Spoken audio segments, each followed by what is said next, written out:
With a look of grim determination, Mr. Williams snatched the large, strange clock from the counter.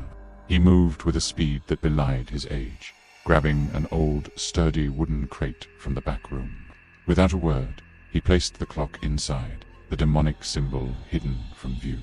He then slammed the lid shut, the sharp report echoing in the tense silence of the shop. "We're closing," he said to Katie, his voice clipped and final. Now, Katie didn't argue. Her hands, still trembling slightly, moved with frantic efficiency, turning the open sign to closed and locking the front door.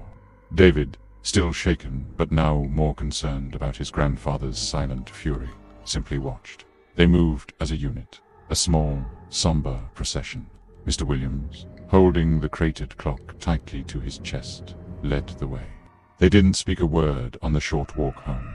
The only sound, the frantic ringing in David's ears, and the ominous, silent weight of the box. The familiar streets felt alien. The friendly glow of the porch lights seemed to offer no comfort. Once inside the safe confines of their small, cozy home above the shop, Mr. Williams immediately placed the box in the center of the kitchen table, as if it were a bomb he was trying to defuse.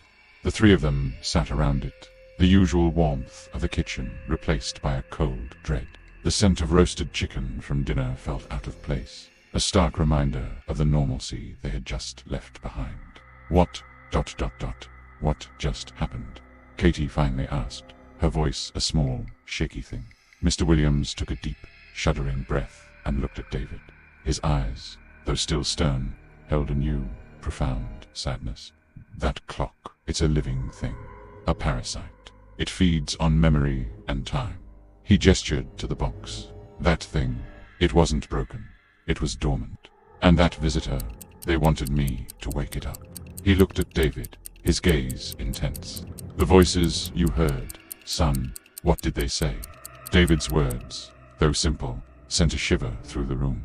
They just kept saying, touch the clock. Mr. Williams closed his eyes, a pained expression on his face. Just as I thought, he whispered. It was trying to bond with you, to make you its new keeper. He looked at the wooden box on the table, its silent presence now more menacing than ever. We can't have this in the house.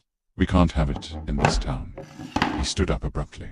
I'm getting rid of it now. Father, wait, Katie pleaded, her hand reaching for his arm. It's late. You can't just. I have to, he said, his voice hard. It has to be far away from here, where no one will ever find it. He went to the hall closet and pulled out a heavy blanket and a set of old work gloves. He carefully wrapped the wooden box in the blanket, tying it with a length of rope. The package was clumsy and awkward, but he held it with a fierce determination. I'm going with you, David said, his voice firm. Mr. Williams hesitated, looking from his son to his daughter. No, you both stay here. Lock the doors. Don't answer for anyone. I'll be back as soon as I can. He walked out into the chilly night, the heavy bundle tucked under his arm. He didn't take the car. Instead, he chose to walk. The familiar crunch of his boots on the gravel of the quiet country road, a stark contrast to the strange, silent weight he carried. He walked for what felt like an eternity, the town's lights dwindling behind him, until they were nothing but a faint, hazy glow on the horizon. The woods that flanked the road grew denser, the trees tall and skeletal against the moonless sky. He walked until he found a spot that felt impossibly deep. The air was thick with the scent of damp earth and rotting leaves. It was a small, desolate clearing shadowed by ancient oaks. He unwrapped the box. Its dark form was a malevolent blot in the gloom. He dug a deep hole in the frozen ground, his breath misting in the cold air. He placed the box inside and covered it with handfuls of dirt. Then, with the very earth itself, stomping it down until the ground was smooth again. He stood there for a long moment. The wind whispered through the trees, a lone sentinel over the buried evil.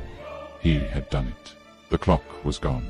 He turned to leave, a wave of relief washing over him, when a sound stopped him dead in his tracks. A faint, deep chime. It wasn't a normal chime. It was the same single bone-rattling note that had echoed in the shop, but it was coming from everywhere at once, from the very air around him. The ground beneath his feet began to tremble. The sound grew louder, a maddening resonance that made his teeth ache. From the direction of the town, he saw a single light bloom in the sky, a brilliant, pulsating orb of crimson. Then another and another. Soon the entire horizon was a violent tapestry of red light. The buried clock, he realized with a horrifying certainty, had not been defeated. It had been activated.